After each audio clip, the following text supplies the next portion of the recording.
continue to just breathe in and swim in and immerse in this pure divine light, unconditional love, and eternal compassion as we move into today's topic, which is about honoring the mom and all things sacred feminine. What is it that enables the mom to be a mom is the womb. And there's a very special teaching in the Sufi teachings. The name for the womb is arhem. Arhem. And you know that name for eternal compassion is rahman. Rahman. And that's the ocean of living consciousness. And then there's another form of that word, rahim. Rahim is the mercy, like the individual mercy that's like given to everything, right? It's the mercy that flows for everything that is non-stop. We are, believe it or not, in an ocean of eternal compassion, living consciousness, and also have it flowing individually to each and every one of us and everything in creation at all times. And the name for the womb comes from that same root, the same word as Rahman, Rahim, Arhem. It's all from the same root, and this eternal compassion, it means womb, and it comes from the name of the womb, and it is the cosmic womb that contains the entirety of this creation, of this existence of this creation. We are all contained within one womb, one body, contained within one womb of eternal compassion. And within the female is the body is a microcosm of the macrocosm. And the female has this womb, this physical presence. And just in case you haven't joined us before, when I speak of the names in the language of Arabic, Arabic is one of the sacred languages. Sacred language means that when the sounds, the vibration of the sounds that are produced when you speak the word resonate at the same vibration as the thing that it names. So when you connect with this in your body, right, how often do we carry shame around this part of our body? And shame around our sexuality and our sensuality and so many things feminine. The statistics of women who are sexually violated, especially at young ages, is just off the charts. And I don't think it's possible to get through this life without carrying some shame and constriction around the womb and around the sexual organs and sexual areas of the body and the belly. And we're on top of all of the violations and on top of the associations of shame and that we are then told and imprinted, and this is getting better. I will give us credit, this is getting much better in our world, but we've been imprinted with the women are supposed to look a certain way, and the belly especially is supposed to, have a certain shape in order to really be loved and adored and sought after and desired, right? And it really does a number on the psyche, right? How many times have you felt inadequate, undesirable, or strived really hard to be a certain way, look a certain way, be a certain size, to be desirable, to be loved, to fit in, to be accepted, and all the same while holding inside of yourself this constriction around shame, around self-protection and self-preservation, and around just, all of the things that we have around sex in our culture that are, taboo, so it's like we hold this dichotomy. And so first off, while we're here bringing all of this up, if you're holding that and you feel it coming up, just scoop up that energy, hold that energy, and just put it into the center of our circle, right in the hub where this pure divine light, unconditional love, and eternal compassion is streaming in, and just let it be held there. Let it be held there in that love and compassion and that light. And just kind of scoop that up and place it there, and let this part of your body, that has held any of those pictures or those energies or those emotions, just let it begin to radiate with this intense eternal compassion, right? This love and compassion, right? This is the bridge between the worlds. This is how life comes into being, into a physical presence that can then have its own journey on this earth. And that is incredibly sacred. Even if you haven't had children, you have that contained within you. You have that center that is a bridge between the worlds and a bridge to source. Right? The state of the feminine is, we hear about feminine being the receiving and that state of being, and then we wonder, well, how can that be? Because we're constantly doing, and we're constantly giving, and we're constantly, taking care of others, right? But in the spiritual sense, and in the way that can help you to be the most healthy, is when we recognize that the feminine, that state of being, is when it is receiving from source. It is receiving from source. So take that in for a minute, right? And just feel whatever source wants to pour into you, like streaming through the top of your head and all the way along that vertical core. You are the one who holds that. You are that container for this radiance from source. Right? You are that bridge between the worlds. You are that connector, right? The connector between the realms. So as you are a state of being and you are receiving, let this be receiving from your source. All of that love, all of that compassion, all of that beauty, all of that strength, all of that power, all that your source brings into this world. Just feel that filling your cup, like coming in and filling the entire core, all the way from that pelvic bowl, all the way filling your core with all of the things that your source wants to give you, and be the receiver. Be the receiver. Let it flow into your body. And again, it's awakening what already exists within you, like tapping the tuning fork, and let it begin to just radiate and resonate. And invite every cell of your body, as every cell carries consciousness, invite every cell of your body to absorb all of this, what your source is giving to you to be, right? To be. You carry the presence. You carry this presence in the world. You don't have to do anything to give it away to anyone. It exudes from you in everything that you do and everything that you be. So right now, allow yourself to just receive it. Let your body be like a dry sponge that is absorbing it into every pore and into every cell and to every fiber of your being, absorbing this pure, whatever it is, the love, the beauty, the mercy, the compassion, the generosity, the gratitude, the forgiveness, all of the things, perseverance, the power, the strength, everything, the creativity, the life force, all of it, just let it be absorbed into your body. Be the receiver. Don't even think about giving it away or what you're going to do with it right now. Just receive, receive, receive, receive. Let your entire being be filled. Let your entire being be filled.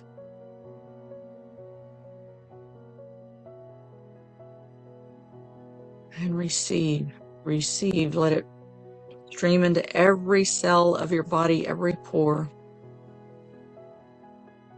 And I said I was going to talk about the story of Adam and Eve. So as you're being filled and absorbing and holding this resonant in your being, just want to talk a little bit about that story, because the story that I learned growing up, and then we'll do a little clearing to clear this energy out in case you're holding that too. The story that I learned about Adam and Eve growing up was that, Adam and Eve met in this garden, in this beautiful Garden of Eden. And they were told that they could have anything in this garden, but not to eat from that one tree, that tree of the knowledge of good and evil, not to eat from that tree. And then Satan appeared in the form of a serpent and tempted Eve and told her to eat of the fruit, right? And Eve was tempted, and she was weak, and she gave in, and she ate of that fruit. And then she tempted Adam, and Adam ate of that fruit. And in doing so, right, it actually opened them to the realm. Let's get about into that in a minute, what it actually does. But in doing that, they disobeyed God, and then they were expelled, and then it doomed all of mankind to a life of struggle and of pain and hardship, and that even women had to suffer pain in childbirth as a punishment for what the female did. I've actually heard that as well. And that proved that the woman is weak and cannot be trusted and must be lorded over by a man, because she cannot be trusted on her own to follow the right way and make the right decisions. So you look at that story and that beliefs that it put into our culture. I mean, did you hear it the same way? I'd love to hear from you if you have comments after this, or if you're watching it in Facebook or whatever. If you heard that story, I'd like to see your comments. But that's the way that I heard it and learned it. And when you look at even the way the laws were written in this country around what women could and couldn't do, and how men, we've been in an extreme patriarchy for a long time, where men have to dominate because women are weak and cannot be trusted, and women are the seductress, and like they had no responsibility in the thing. But and then at the same time, women are made to be the sex symbol, and if you don't fit the sex symbol, well then put you in the trash can, or you're not respected. But then if it's that whole dichotomy, the virgin whore dichotomy, and the subservient must be lorded over because you cannot be trusted. So there's so much around our culture that has been formed in that belief system. And so I want to offer, as I promised, a different perspective on that story. As my teacher, a Sufi sheikh from Jerusalem, taught a different version of that story. He taught that, and this really resonates for me, so listen with an open heart if you can. And first, a breath and blow out that stuff again. If there's anything coming up for you that doesn't feel right in your body, doesn't resonate, take it and put it into the center of our circle, where this pure divine light, unconditional love, eternal compassion is streaming in, and let it be held. The light is illuminating, the love is healing, the compassion is acceptance, and just let the angels and our source and the prophets and guides, helpers, all help to take that and transform it to truth, put it to wherever its rightful place is in the world, or not. Out of this world would be nice too. But trust in their wisdom and let them take it.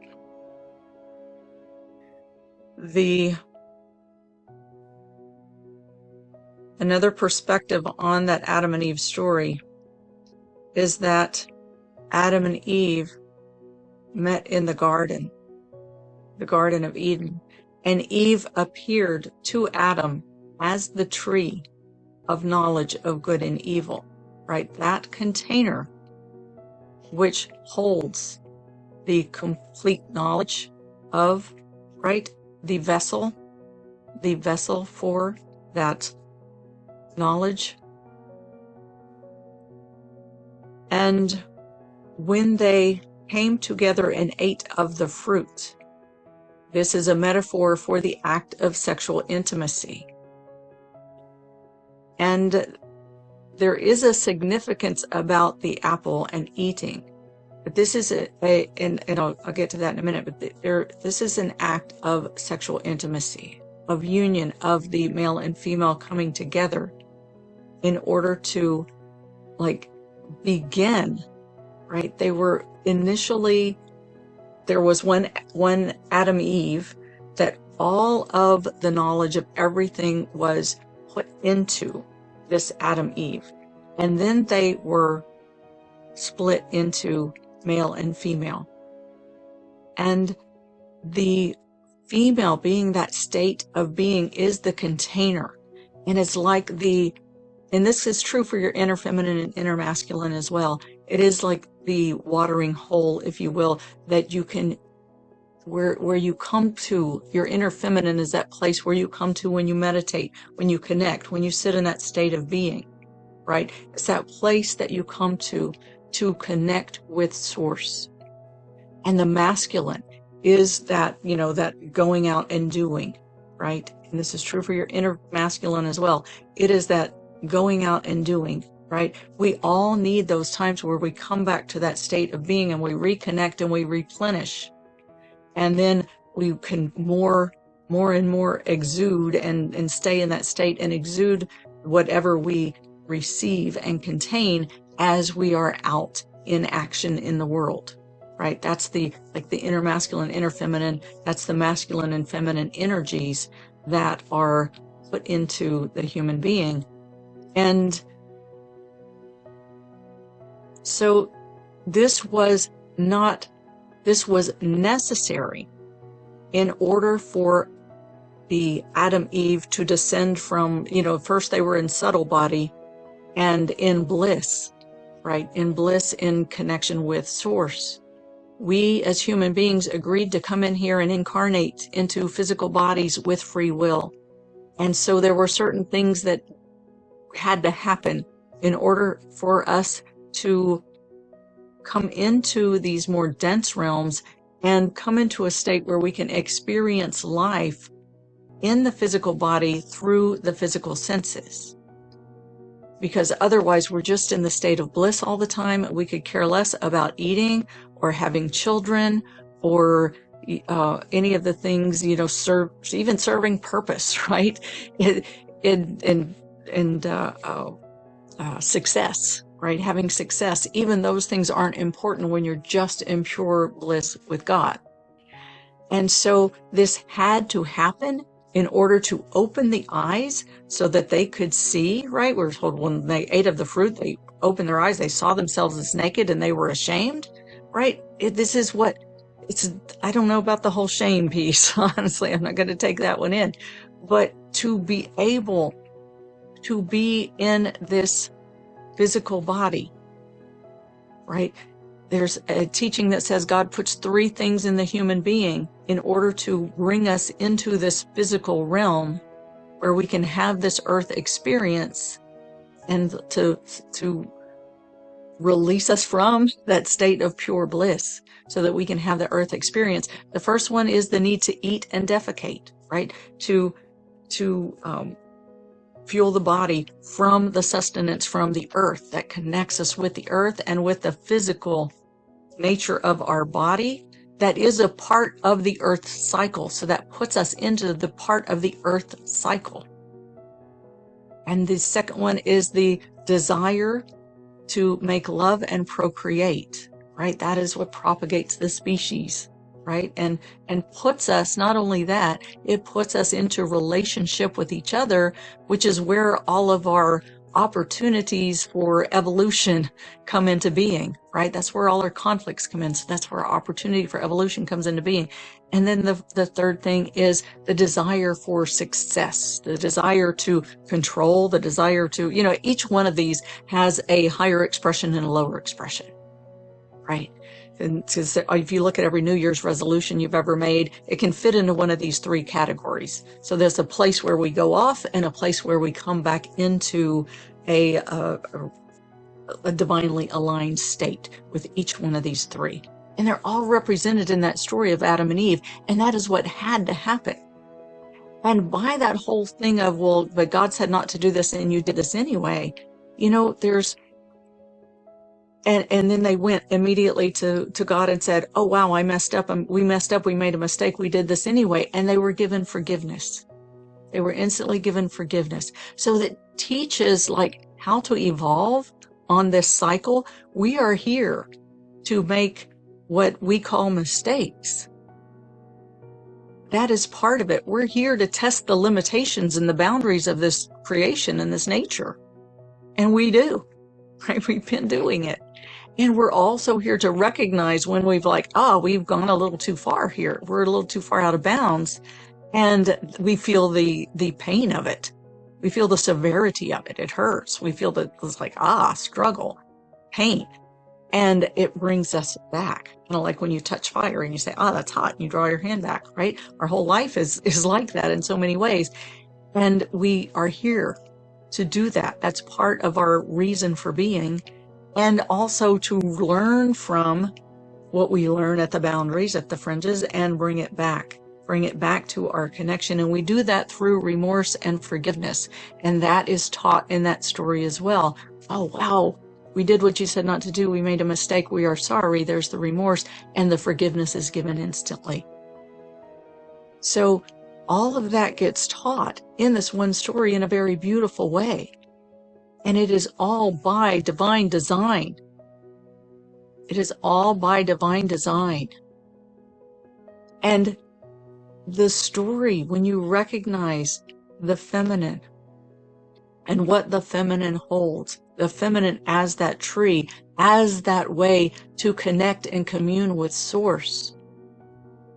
It is a very beautiful, very sacred, very powerful thing. There is a Native American proverb, a Cherokee proverb, that says, the highest calling of the woman is to lead a man to his soul so as to unite him with Source. The lowest calling of the woman is to seduce him and lead him astray and leave him wandering. The highest expression of the man is to protect the woman, the temple, the sacred temple, so that she is free to walk the earth unharmed.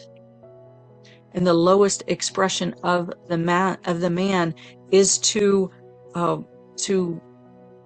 force his way into the life of a woman and cause her harm. And our society, our culture, by misconstruing that story, I believe, has been living in the lower expression. So as we shift the perspective on that story, like see if you can just bring yourself to the higher expression, the highest expression of the female, of the feminine, just say the feminine, is to lead a man to his soul so as to unite him with Source, reunite him with Source. This is true of your inner feminine and inner masculine as well, whether you're in a female body or a male body. But the highest expression of the feminine is to lead a man to his soul so as to reunite him with Source. Not that that's your only purpose, but that is of the feminine essence.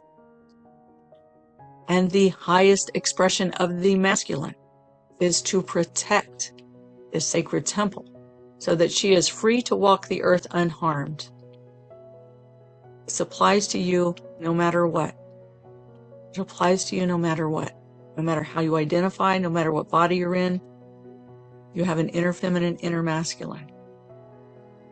And what that means is you can be that container of what God brings to this earth to be known. There's another a hadith Qudsi. It's a saying that the angels brought this message to the prophet as a message from God. It said, I was a hidden treasure and I desired to be known. So I created the creation and made them to know me. And that, it's like the hidden treasure was put into the chest, into the treasure chest. We contain it, right? And we separate from it and we return to it. We move out and separate from it and we return to it. We do that many times a second, probably, right? That is the cycle of our life and the way that we learn in this, by contrast, right? By separating and returning, by separating and returning, by separating and returning. And it's a spiral. It's an elevating, evolving spiral for the evolution of the soul, so that we can, as human beings, become clearer and cleaner and purer representatives of spirit and form as we evolve and grow. And every one of us is exactly where we're supposed to be.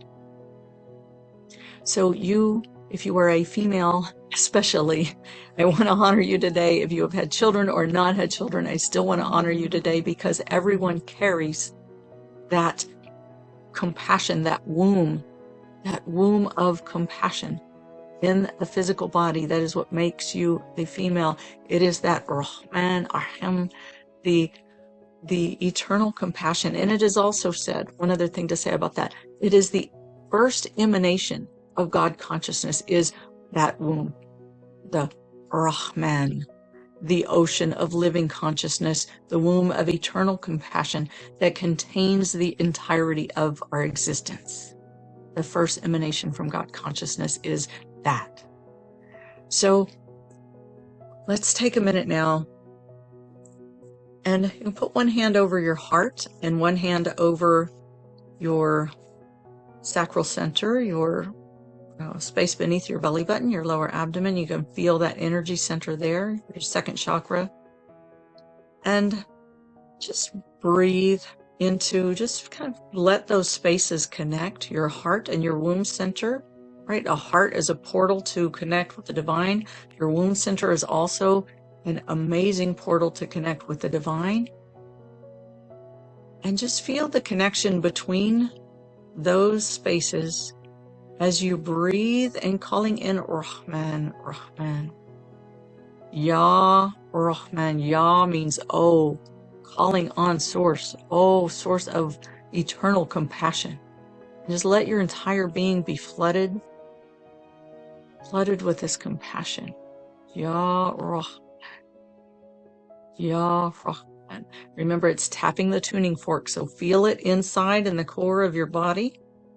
You have compassion of your heart and compassion of your womb center, right? The compassion of the heart, when you think about it, it has that same connecting and unifying purpose, right? Effect. Because when we feel in separation from something, right, and we feel that we turn away, then we look at it again and we say, oh, wait a minute, let me find the compassion in the situation, right? That compassion is what draws us back into connection with that from which we have pulled away. So there's compassion of the heart, compassion of the womb center. Just breathe with them together, calling on Ya Rahman, Ya Rahman, Ya Rahman.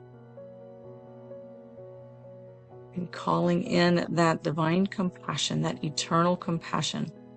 You can let it just flow through you, connecting all of your centers, right? All of your energy centers, your chakras, they tie in at this vertical core. They connect in at that vertical core. So let it just run along that vertical core and connect all of your energy centers with pure eternal compassion. And if there's any of those like beliefs that are not of the divine truth, any of those things that we've taken on that have felt shameful or demeaning or any of that kind of stuff, I'm going to call on divine name is Al-Haq Al-Mubin, Al-Haq Al-Mubin, and it means the clear truth. And there's a couple of places where this is used in, for example, in the Quran, where it's used in talking about the story of Mary, the mother of Jesus, when she's, when people, she was the bearing a child, right, as from the virgin birth.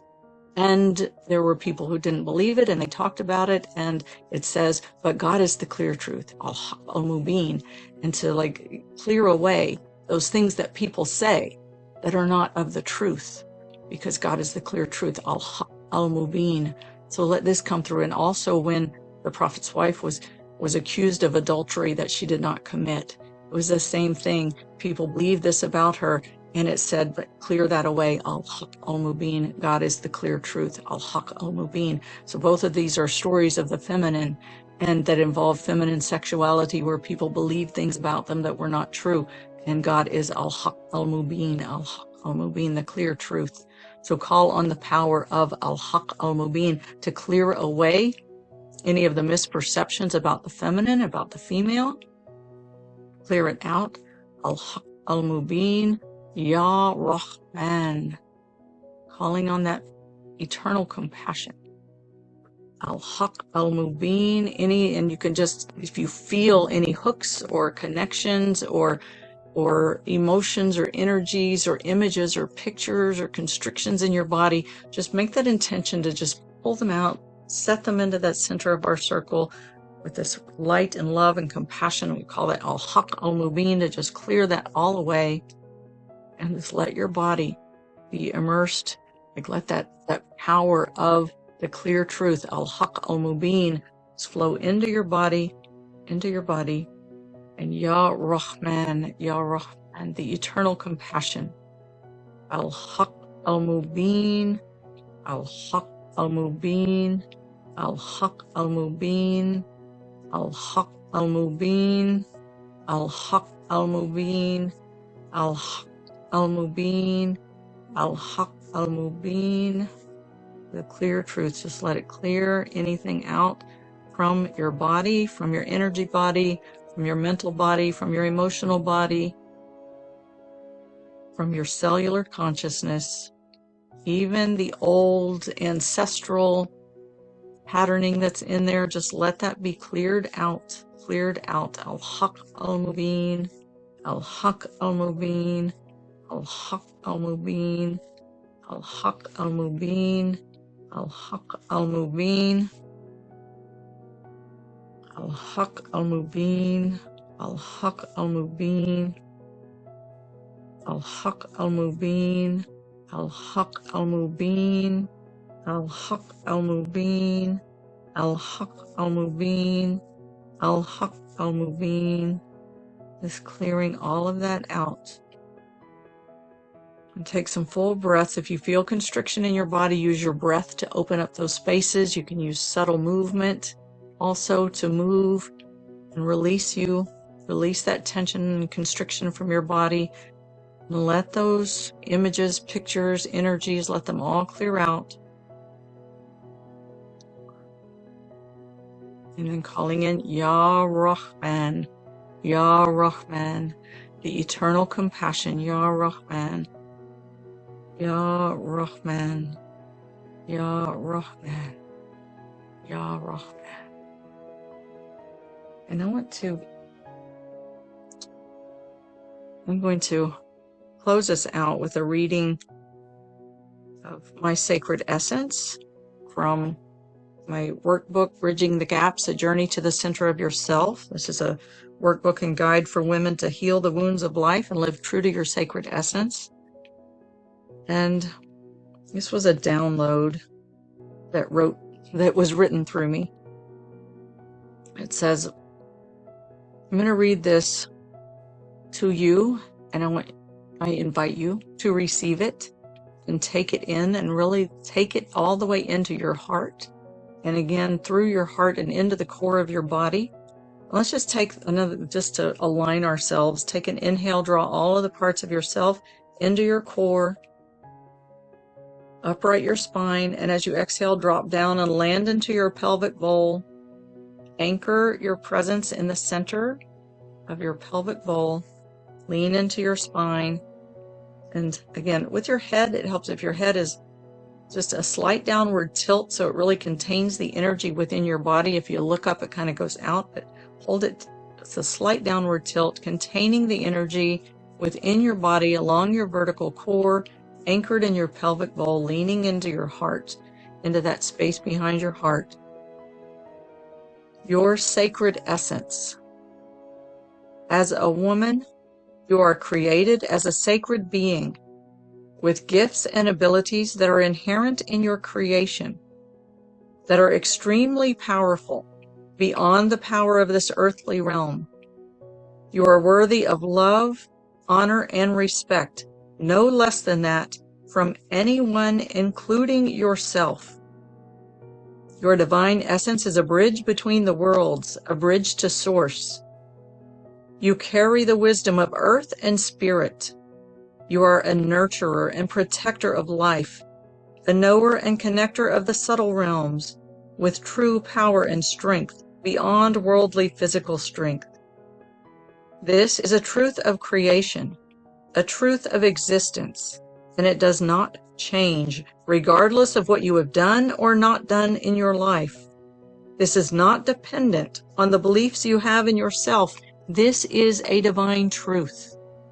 Divine truth. You are a sacred being with gifts and abilities that are inherent in your creation, that are extremely powerful beyond the power of this earthly realm.